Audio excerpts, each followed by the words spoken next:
All right, guys. Hey, Two-Nine Marine here with Paul, and we are here doing a video for you discussing some different weapons. And it was kind of his idea, so I will let you guys, or I'll hand it over to him, and he can explain what this is, what we're going to cover here. Okay, thank you, 29. Hey guys, my name is Paul. I'm the operator of Weapons of the World on Facebook. If you guys have seen any of my Facebook posts. And 29 and I today are going to talk about the AK-74M versus the M16A4. And this has been a very big debate since the base of those rifles, the AK-47 and the M16, very first came out back in the 40s and 60s. So the AK-74M is the Russian assault rifle, standard for their army, while the M16A4 variant is our standard assault rifle. So I brought 29 here because he has much more experience with the M16 platform than I ever do, and I'm going to go ahead and say this, I'm biased towards the AK, but I'm going to try my best not to bring that bias into the video, and so we're going to be talking about just the actual stats of the weapons, their barrel lengths, their calibers, their muzzle velocities, all that kind of stuff. So if it's okay with you, I think we should start off with a good old American M16. So if you want, you can go ahead and tell them about, how the M16 performed while you were in the Marine Corps. Yeah, and actually I have that document up here so people can see the stats between the two. And I am partial to the M16. I would say just the platform as a whole. One, I think it's just because I've used it so much, but the some of the advantages I found is it is lighter, than the AK. And even though Mm-hmm. it's only like half a pound lighter, and depending on what optics and things you have on the weapon, but for whatever reason, when I held the different AKs when I was in Iraq, there was a definite difference in terms, in terms of the weight that you're holding. And I think maybe I was just used to the M16, but the AK, I don't know, I've never seen, and perhaps I've just never seen anybody that's really good with it, but one of the main issues, I've never seen anybody who's overly good with it Mm-hmm. and who could hit a target with no real issues Correct. versus, using the M16. Is your experience different on that with the AK? Um, pretty much, yeah. A thing to remember is with the AKs that we see over in Iraq and Afghanistan, in the Middle East, just in general, those are pretty much by definition not actual AKs, Russian made. This design is almost exactly the same. Sure. Production is a little different. Barrel quality might be different, and probably is. I guess a AK-47 made in uh, some Haji's cave is going to be a lot different than, you Yeah. know, uh, Ivan's AK made in Izvest, Russia, at an assembly line with full production and all that stuff. So, but in general, AKs are, from what I found, and I'm sure I'm going to get hate in the comments for this, what I found is AKs are just as accurate as M16s when it comes to combat accuracy. And the real difference between the AKs and the M16's accuracy comes a lot to the caliber.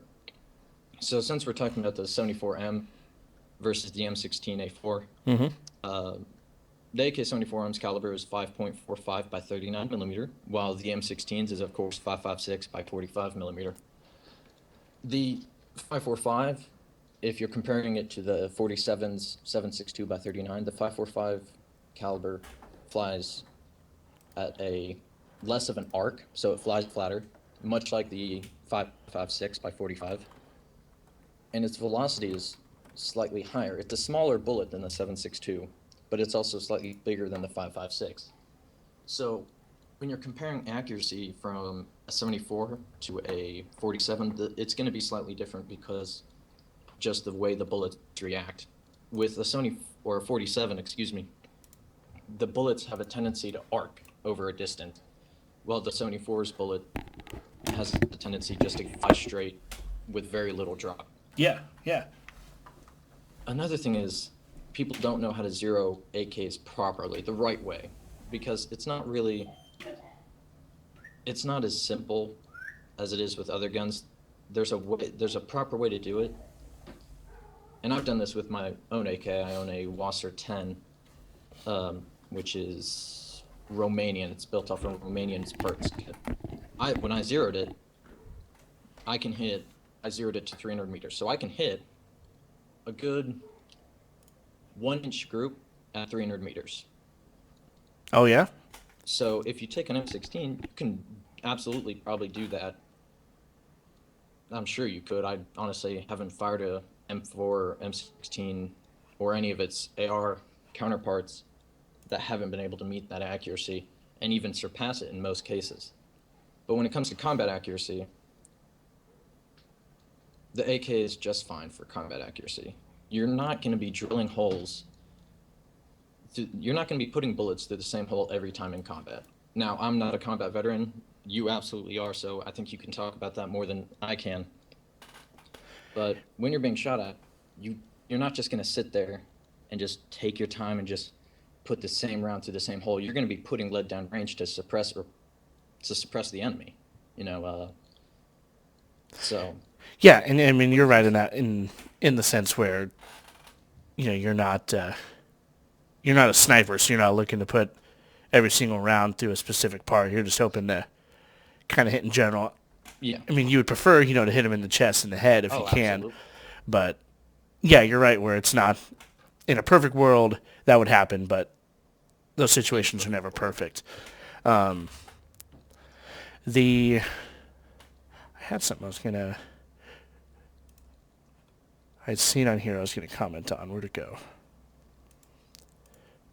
Do you know why they made the switch for the 74 to make the caliber size smaller instead of Yes. making it like a 7.62 again? That's actually another interesting topic. When Mikhail Kalashnikov learned that they were going to modernize the AK series, he didn't like the fact that they were switching to a smaller bullet. He would have preferred that they switched to a more modernized 7.62 by 39 millimeter bullet. Mm-hmm. So the reason they did that is in Vietnam, the Soviets studied the M16 and 5.56 millimeter round, and they liked what it saw. When a 5.56 hits somebody, it does pretty good damage, a lot more than people generally think. Especially, I've talked to my brother. He's a U.S. Army combat medic, and he knows exactly what those rounds do when they hit someone. So they do a lot of damage. And the same thing with the 7.62 by 39. The problem with the 7.62 by 39 is it's a much larger bullet than the 5.56, so you can't carry the same amount of ammo when it comes to a weight ratio. So 100 rounds of 5.56 doesn't weigh nearly as much as 100 rounds of 7.62. So they wanted their troops to carry more ammunition. So they switched over to a more modernized caliber. So they designed the 5.45 by 39. Well, that They makes switched. sense, and Yeah. I mean because you're right, and that is kind of one of the issues that people in our military have when they go to, because it's been suggested to switch to like a AK-47 or just Yeah. just a rifle in general that uses 7.62. Yeah. And the issue with that is, I mean, one, you are going to have more stopping power, but at the There's a same trick. time, the rounds are heavier, and you can generally carry less of them, before your guys start to gas out. Yeah. And then not only that, you also have to carry everything else. You know this especially. You're not just carrying a gun and some ammo. You're carrying your entire pack, which can weigh 80 to 100 pounds. Mm-hmm. So there's a Yeah, so lot of that stuff to carry. yeah, and that extra weight, even though each round, when you compare them between each other, isn't that much heavier, when you're combining all that weight together, it can really make a big difference. Yeah. The one thing that I do like about just kind of AKs in general is the fact that they are incredibly resilient. Like it is, They work. yeah, they work regardless. Like I think everyone's seen that video of, was it Osama bin Laden? Who was it? Somebody had poured sand into their AK and then shot it. And they work well. And with the M16, you have to keep them clean, like all the time. Yeah. any real dirt gets into them, anything like that, and you'll start to have issues with them. Yeah, and that's a very good point.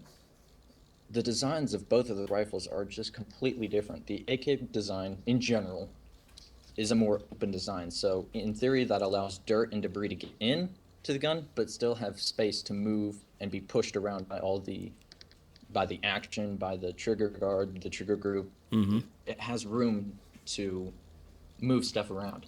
While the M16 and AR platform is a closed system, and while in theory that prevents all the dust and debris and dirt to get into the rifle,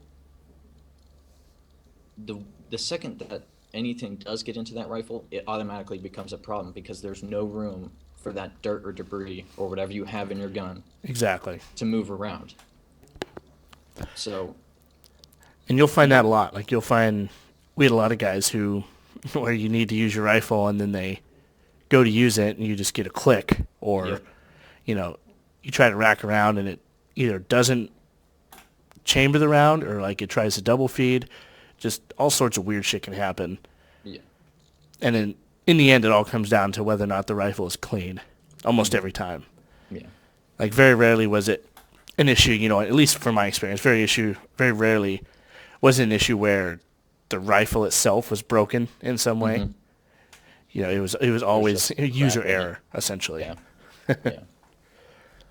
And another thing is the actions of both of the guns are different. So this again leads to the design. With the AK, it uses a long stroke gas piston system, while the AR uses a direct gas impingement system. Can you With, explain the two? of course. So with the M16 and AR family, the direct gas impingement means that when a bullet is fired, the gunpowder ignites and pushes the bullet down the barrel.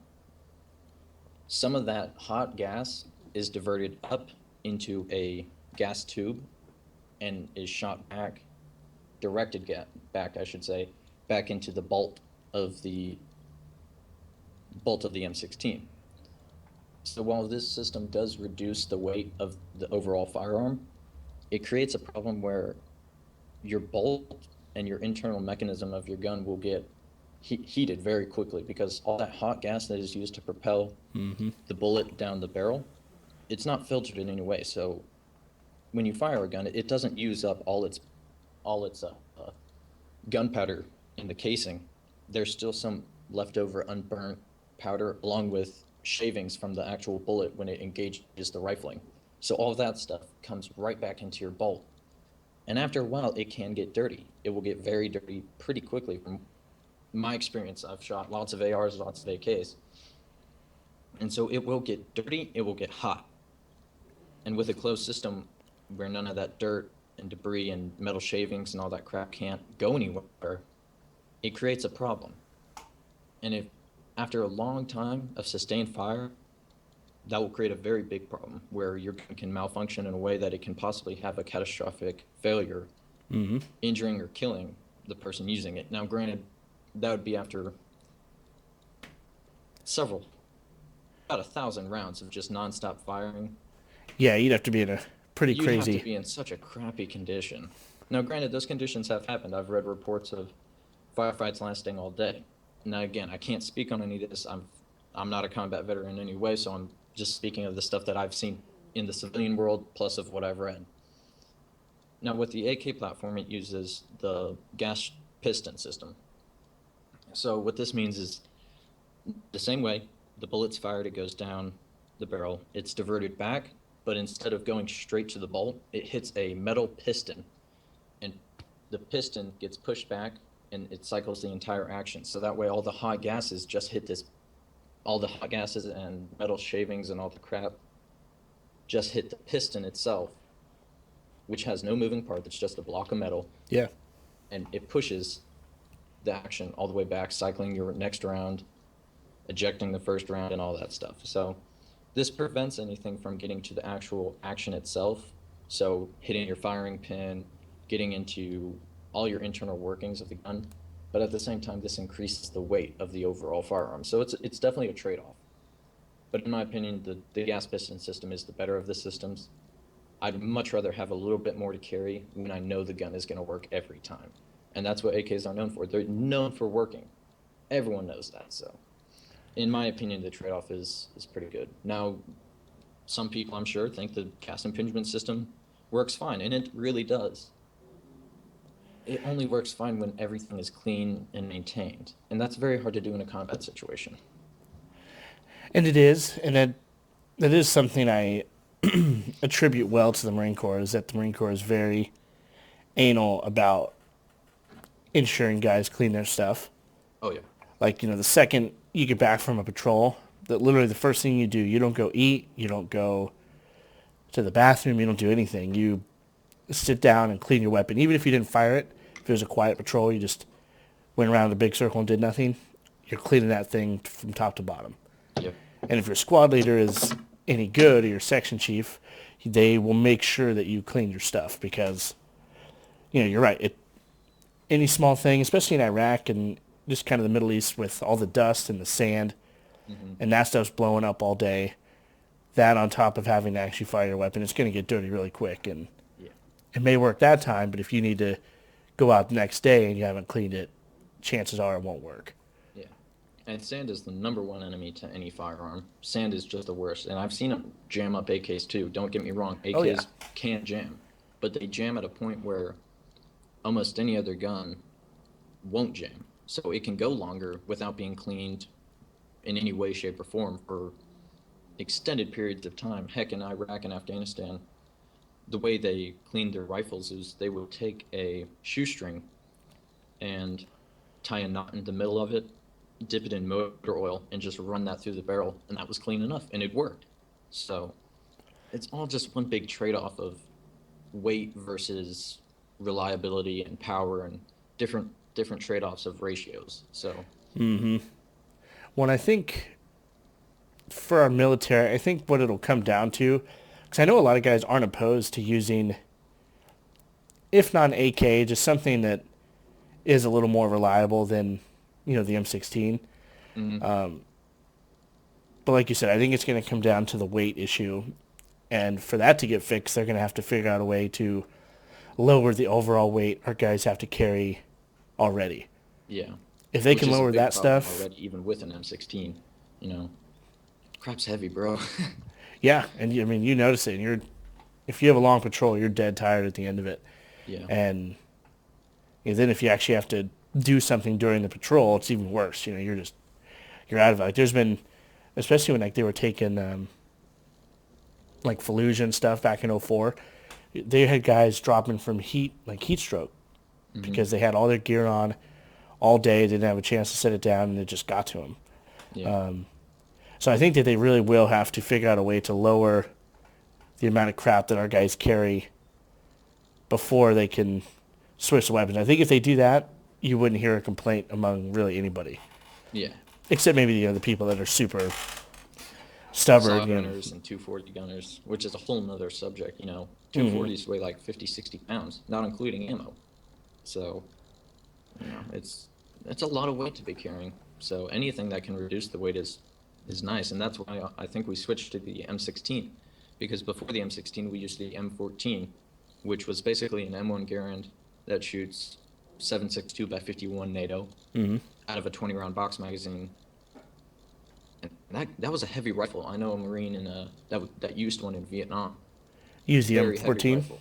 Yes, the M14. And he said when he got the M16, he liked it because of how much lighter it was. 7 pounds after, let's see how much an M14 weighs. I don't know off the top of my head, but the M16 weighs 7 pounds, while the M14 weighs 9 pounds, almost 10 pounds with a loaded magazine. Yeah. So Yep. 10 pounds versus 7 pounds doesn't sound like a lot, but when you're actually carrying that amount of weight, it really helps.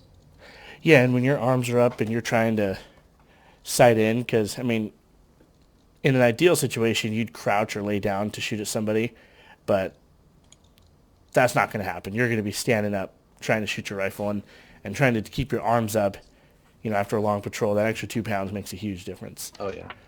Oh,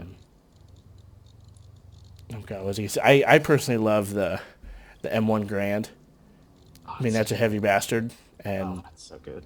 the 8 rounds isn't ideal, but it's fucking solid. I Yeah, it's a shot that solid so many rifle. times, and so there's really nothing negative about the weapon to the point where I wouldn't prefer to use it over pretty much anything else.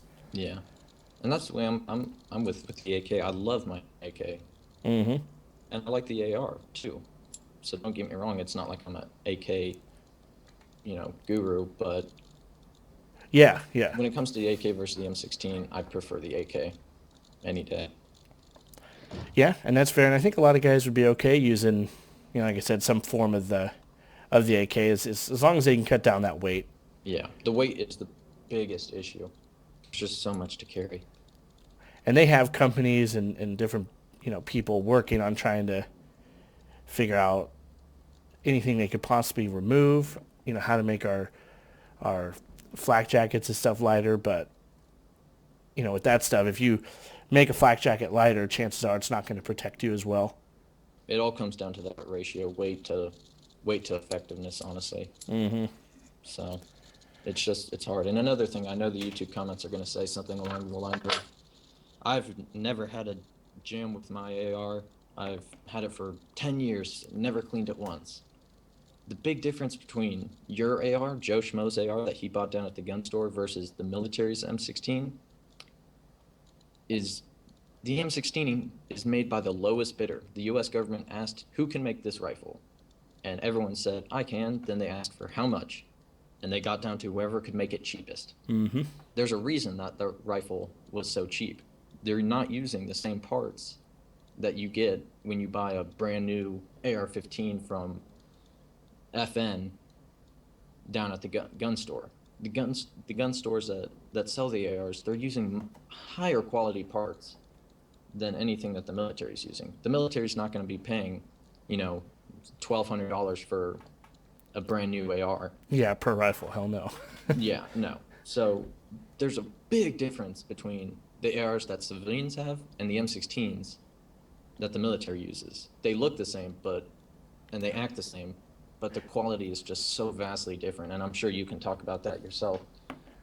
Oh yeah, it really is. I mean, my AR is from Bushmaster, which isn't the highest quality, ARs that you can get, Yeah, but even that compared to the rifles that we had in, I can just tell a huge difference in quality from just the two of them. I mean, the metal they use is a lot better hmm in the civilian version. The hand guards on the front of it, the heat shields essentially. It so much better, just the better plastic, just better everything. And yeah, it was kind of weird when I looked at it, and I actually took the time to pay attention, to those differences. I was like, man, the shit that we use is really, the fact that it worked as well as it did is pretty impressive. yeah. Yeah, but that's a big difference people really don't think about because I've heard it so many times. I've owned this AR for 10 years, never cleaned it once. It's never failed me. Awesome, great rifle. Not what the military uses. The military uses a cheap rifle because the government said, who can make this rifle? A, B, and C said we can. C said they could do it the cheapest. So the government said, okay, we'll go with you. And that's just how it works. It sucks. I wish we could give the military the best weapons that we can, but there's just a logistical problem. You can't be spending that much money when you have to Yeah. have that many rifles. It just doesn't work that way. Well, especially with how huge people are these days with cutting, the military's Oh funding and yeah. all that. And so if you were to propose spending an extra More. grand per rifle, people would They'd probably lose their flip. shit. Yeah. And I can't even imagine. I'm sure you could look up the general number, but I can't even imagine how many rifles just the Marine Corps has. I'll look this up real quick. And the Marine Corps is much smaller than the Army, so then take that by like 4 or 5 times for the Army.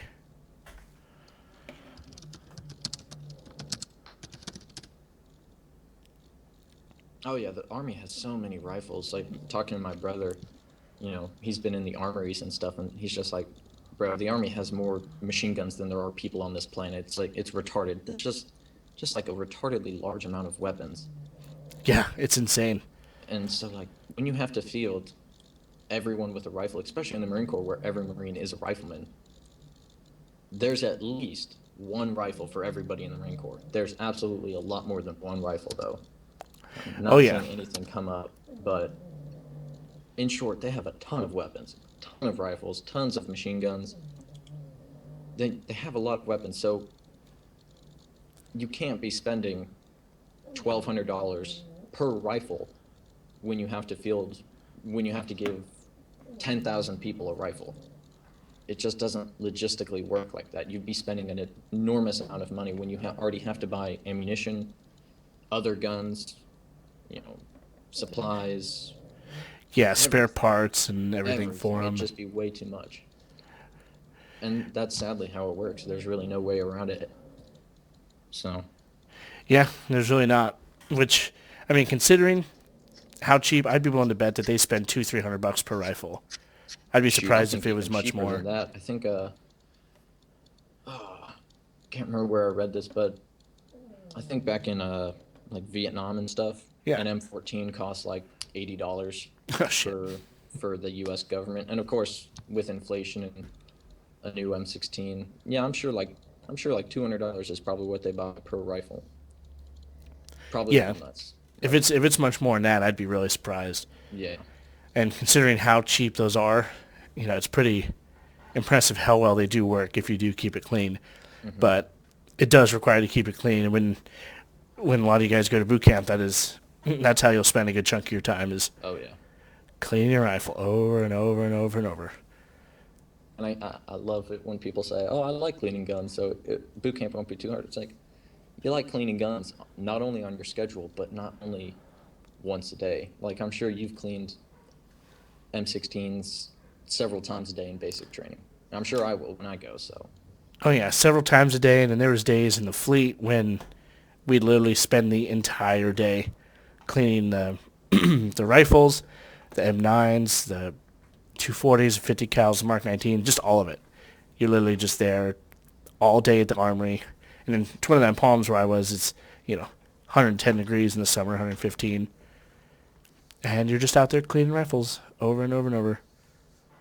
yeah, so it's a big thing with big difference when it comes down to military rifles when you're talking about the AK versus the M16. And this debate has literally been going on since the two rifles were introduced. So there's a really big difference, especially when it comes to the reliability of each rifle. You know, the AK doesn't need to be cleaned as often. In the end, it doesn't. Mm-hmm. While the M16, you do have to keep it clean. But when it's clean, it works great. It will Yeah. fire all the time. But it's just so hard to do in a combat situation. You can't keep it clean. It's basically impossible. So with a rifle that can work under all the stress of combat, with all the sand, grime, blood, everything in it, I think that's why it's a superior rifle. And I'm sure people will debate me all day about it.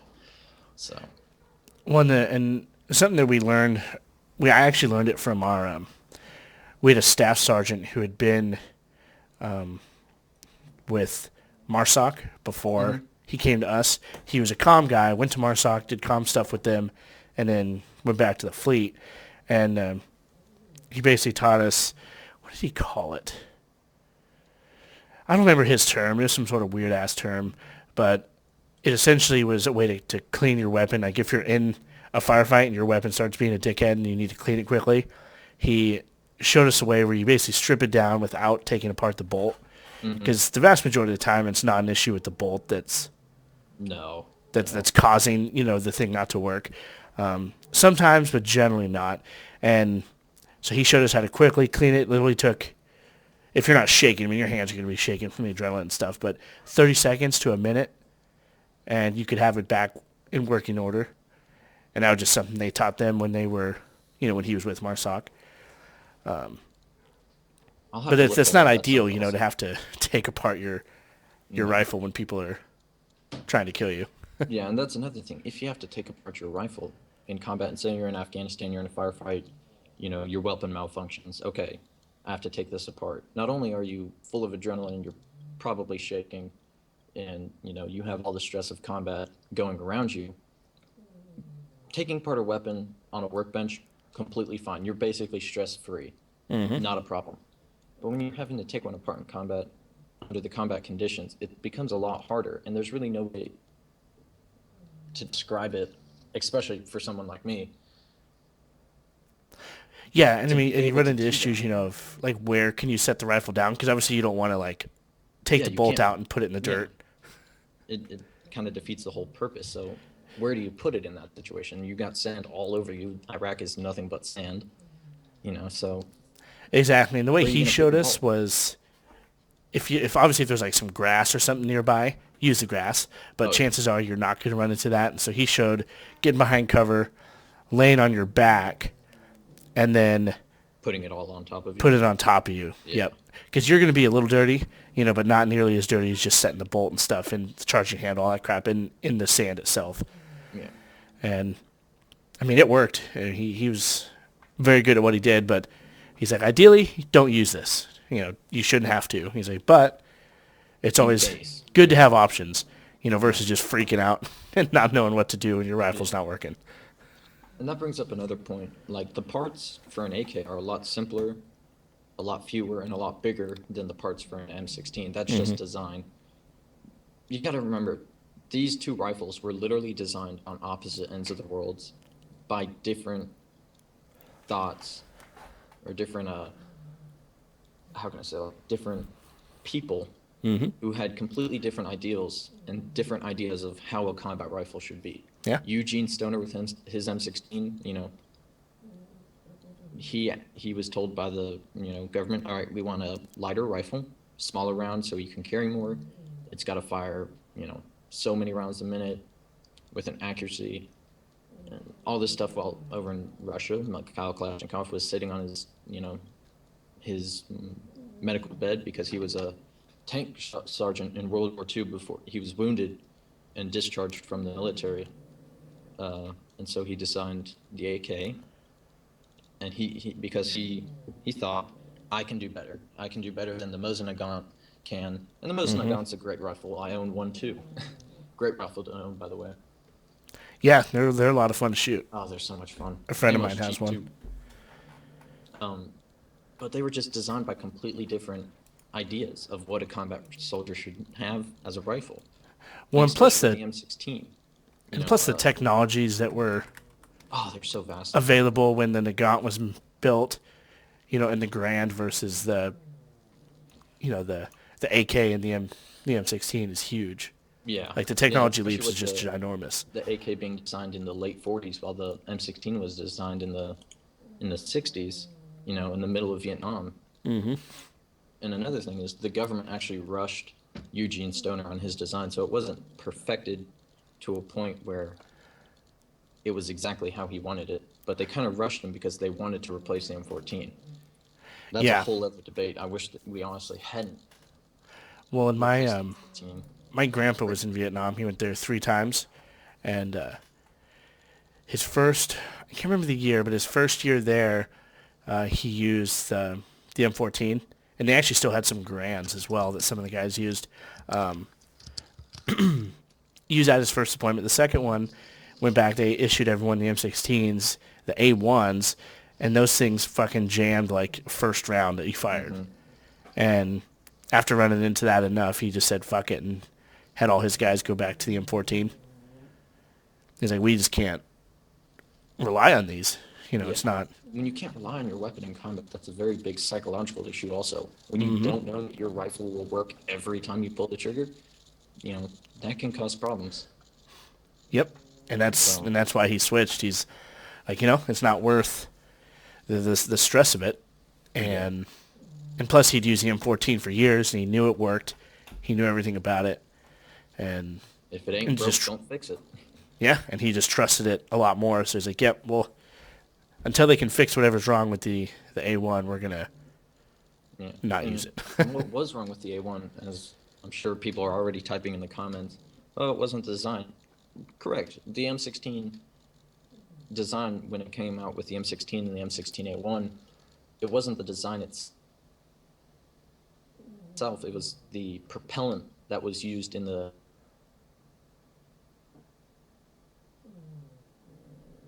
bullet casing that, along with the fact that was a big problem because the M16, when it first came out, was known as the weapon that never needed cleaning, and so they never issued it with cleaning kits to our troops in Vietnam.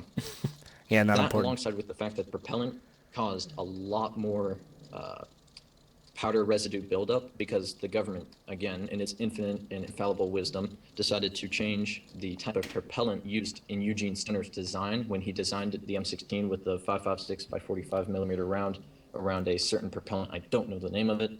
The government changed the propellant because it was cheaper, and that caused excessive buildup of carbon residue and all sorts of nasty crap into the rifle. And so that became a big problem. But they did end up switching the propellant, and that reduced the malfunctions of the rifle considerably. Yeah, absolutely, and it makes sense. I mean, when you, especially when you don't issue cleaning gear, like, yeah, you never need to clean it. It's Yeah. fine. It'll work just Turns fine. out Don't you worry can't about really it. do. And the one Yeah, other so they thing, ended up making. the one other thing that I've never really understood the point of having on a rifle, for any rifle, is fully automatic. Oh yeah. And the AKs are known for being fully automatic. Our M16s we use now, the most you can get is 3-round burst, and which is useful, but most guys still don't even use that. No. Like when things get crazy, because fully automatic on a rifle with no bipod is completely useless. Yeah. Your That chances are you won't hit a guy M16, standing 10 feet in front of you. Yeah, no. Fully automatic fire in Battlefield 4 and in Call of Duty works great. Real life, though, turns out that crap don't work, bro. You can't hit anything on fully automatic. You know, your first round's on target, your second round's a little higher, your third round's hitting this guy. You know, it's not effective. The only reason that, you know, in Russia, their mindset's different. So Yeah. the value of a soldier in Russia is different than the value of a soldier in America, and you can tell that by the designs. Yeah. So with the AK, it goes from safe to fully automatic to semi-automatic, and especially with the 74 design, the muzzle brake on the 74 is extremely effective at keeping the muzzle down. So full auto fire is much more effective on an AK-74 than it is on, say, an AK-47. But it also, with that muzzle brake, it increases muzzle flash. Yep. So you are able to be seen. You know, the muzzle flash on an AK-74 is insanely greater than on an M16, where it has the birdcage flash hider. Yep. Now that would increase recoil on fully automatic. If you it's a little harder to see with a 5.56 because 5.56 is not a very large caliber. So. Well, it's true. You can. I mean, I've seen, the flashes from both, and there is a huge difference. Oh yeah, it's massive. And during the daytime, that's not the hugest issue. But if it's even somewhat low light conditions, Yeah. then If you got ambush at night, that's even greater. yeah, you're completely giving yourself away to whoever may want to shoot at you. Yeah, and that kind of shows how much they valued an individual soldier. They valued more of he can put, 650 rounds down in a minute more accurately, but at the same time, everyone's going to see him. Everyone's going to be shooting at him. While Yep. in America, we kind of value marksmanship over accuracy by volume, Yep. which was a whole thing in Vietnam. That's a big difference. In America, we value accuracy. Over on the eastern side in Russia, they kind of value firepower and Pure volume. Yep. massive amounts of volume because they had so many more combat troops. Their conscript troops were not very well trained, and their thinking was, okay, if we have 100 guys shooting 600 rounds a minute, statistically they're going to hit something. So Yeah, at some point. yeah, eventually you'll hit something on fully automatic, whether or not that's the target or just whatever, it's out the window at that point. You're going to hit something.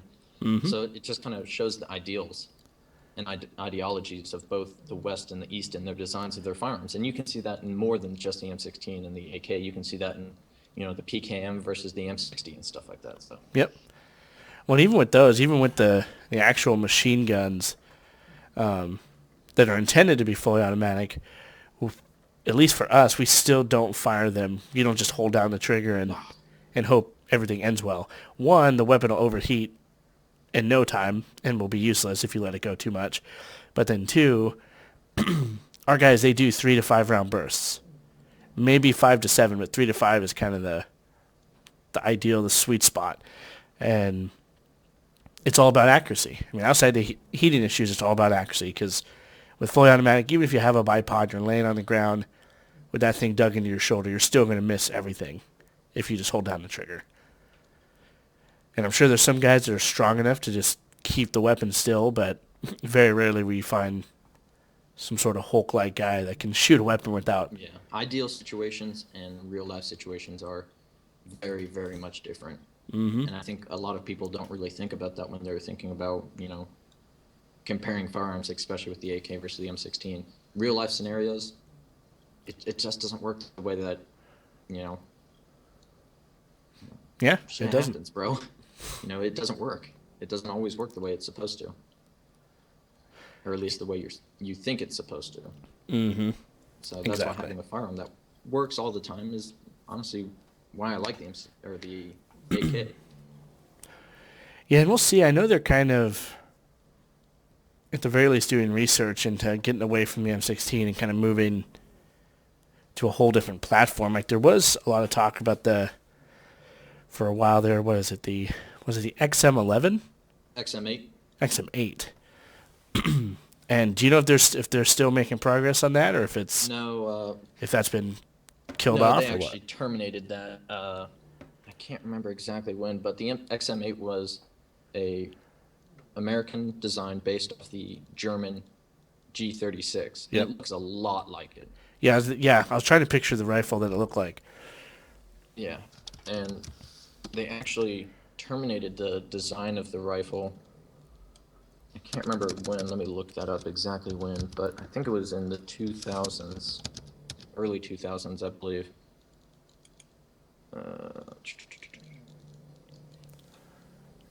Oh, excuse me. It was designed by the German small arms manufacturer H&K, and it was based off their G36. Okay, that makes sense. Yeah.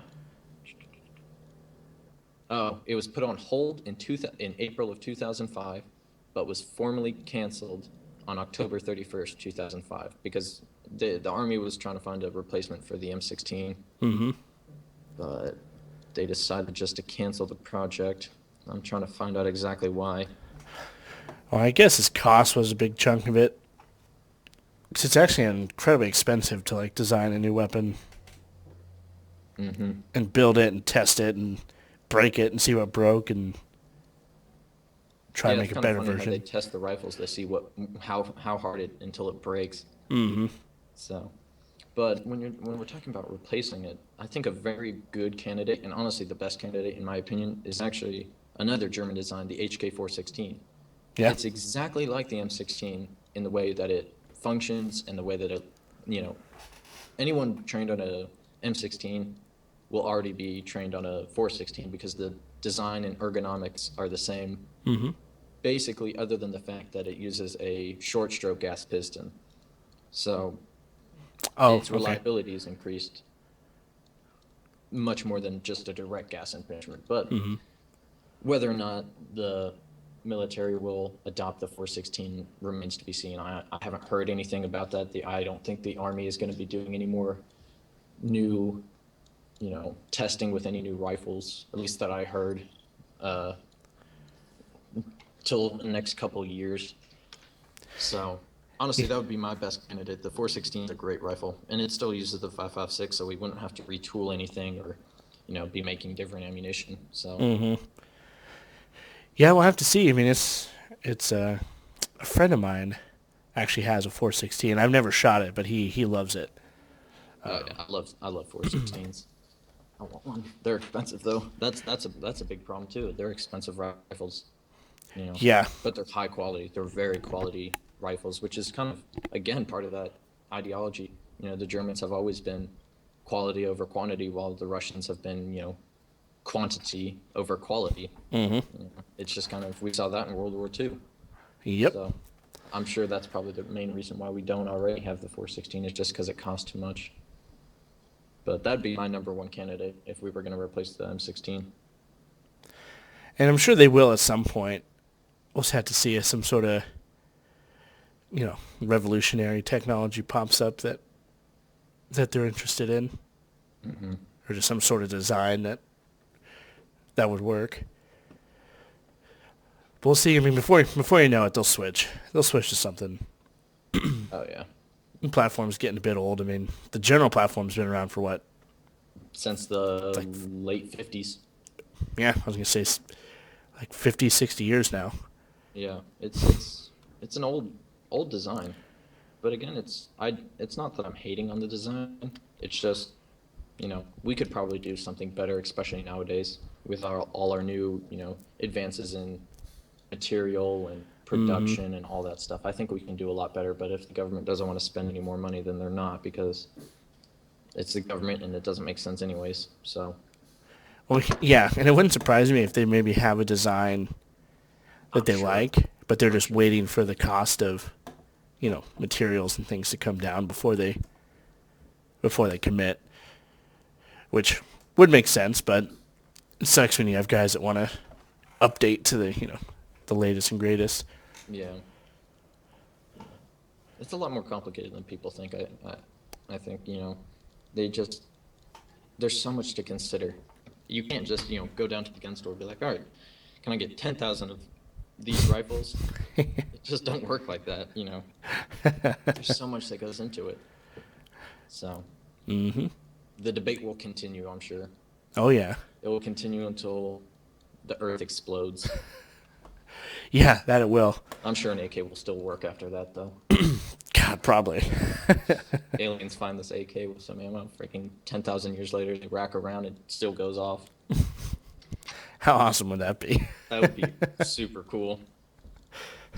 Yeah, I'd love to be there for that. Oh, I'm just laughing thinking about it, though. That, well, getting off topic. Oh, man. Well, is there anything else you wanted to cover? Uh, I feel like we went over a whole bunch. we What went crap? over almost everything. We went over the weight, caliber. Really didn't touch muzzle velocity. That's not a super big deal. They're Mm-hmm. pretty close. Let's see. The muzzle velocity of a 5.56 is 2,700.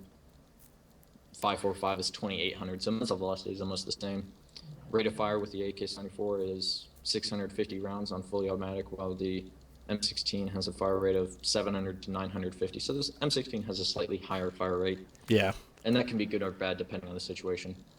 Uh, Rifle length of the AK-74 is 37 inches, while the M16A4 is 39.3 inches. So the AK is a little shorter, not by much. Mm-hmm. Barrel length on both is 16 inches. No, excuse me, 20 inches on the M16. Magazine capacity is both 30 rounds. We already talked about the action and the fire modes. Effective range, here's a big one. The effective range of the AK-74 with the 5.45 by 39 is about 546 yards. Mm-hmm. So let's say 500 yards, while the effective range of an M16 is about 600 yards. And that deals more with that caliber than the actual rifle itself. Yeah. You know, once And the bullet leaves the barrel, your rifle has nothing to do with it. It's all ballistics at that point. yeah. One for people that don't understand, effective range is purely that something you can effectively hit and that you can hit at that range. It doesn't mean the round will like magically just stop moving and like fall to the ground at those ranges. Bullets go for We actually such. had kids that thought that the rounds at 500 whatever yards the round just stops, and it's like no, this is when they say effective range they mean more how effective if can the rifle hit something more often than not at that range. Yeah. And a lot of it deals with the person shooting it too. That there's a lot of factors when it comes to marksmanship. Mm-hmm. But luckily that's what Marines do. So Yep. I mean, I don't know if I ever shot anything at 600 yards, but at 500 yards, I could hit the target every time. I mean, it wasn't a big deal. But yeah, it just comes down to, I mean, and there's a ton of things involved in shooting and shooting well, but Yeah. some people That's couldn't a hit. whole other subject too.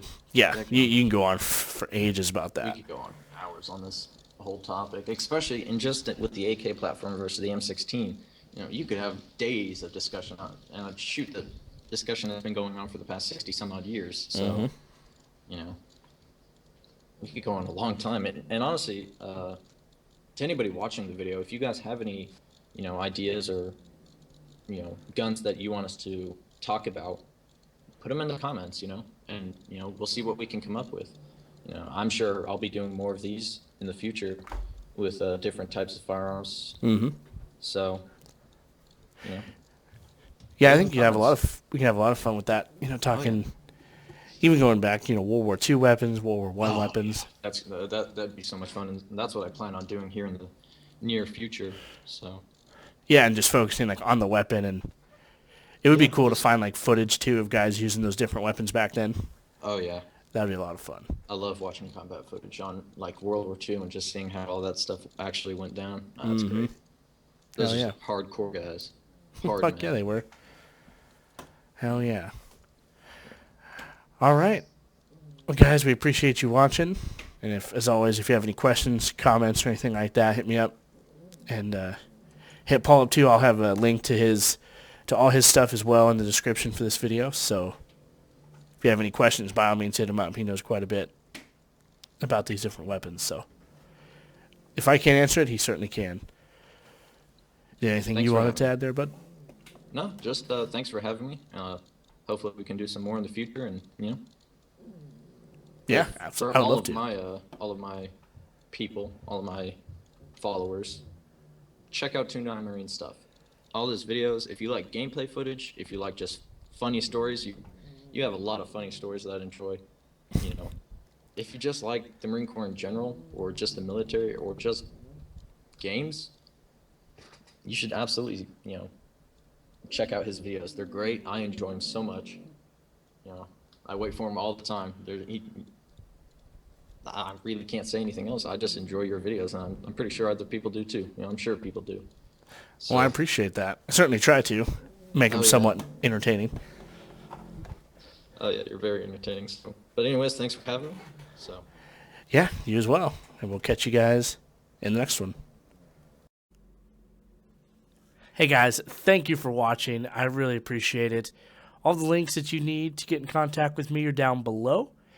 Facebook being the best one to contact me. I'm on my phone all the time, so it's just easiest for me to be able to get back to you with your variety of questions that you guys have.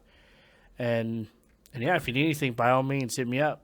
So please hit that subscribe button so you can keep in tune with future videos. And I'll see you later. Peace.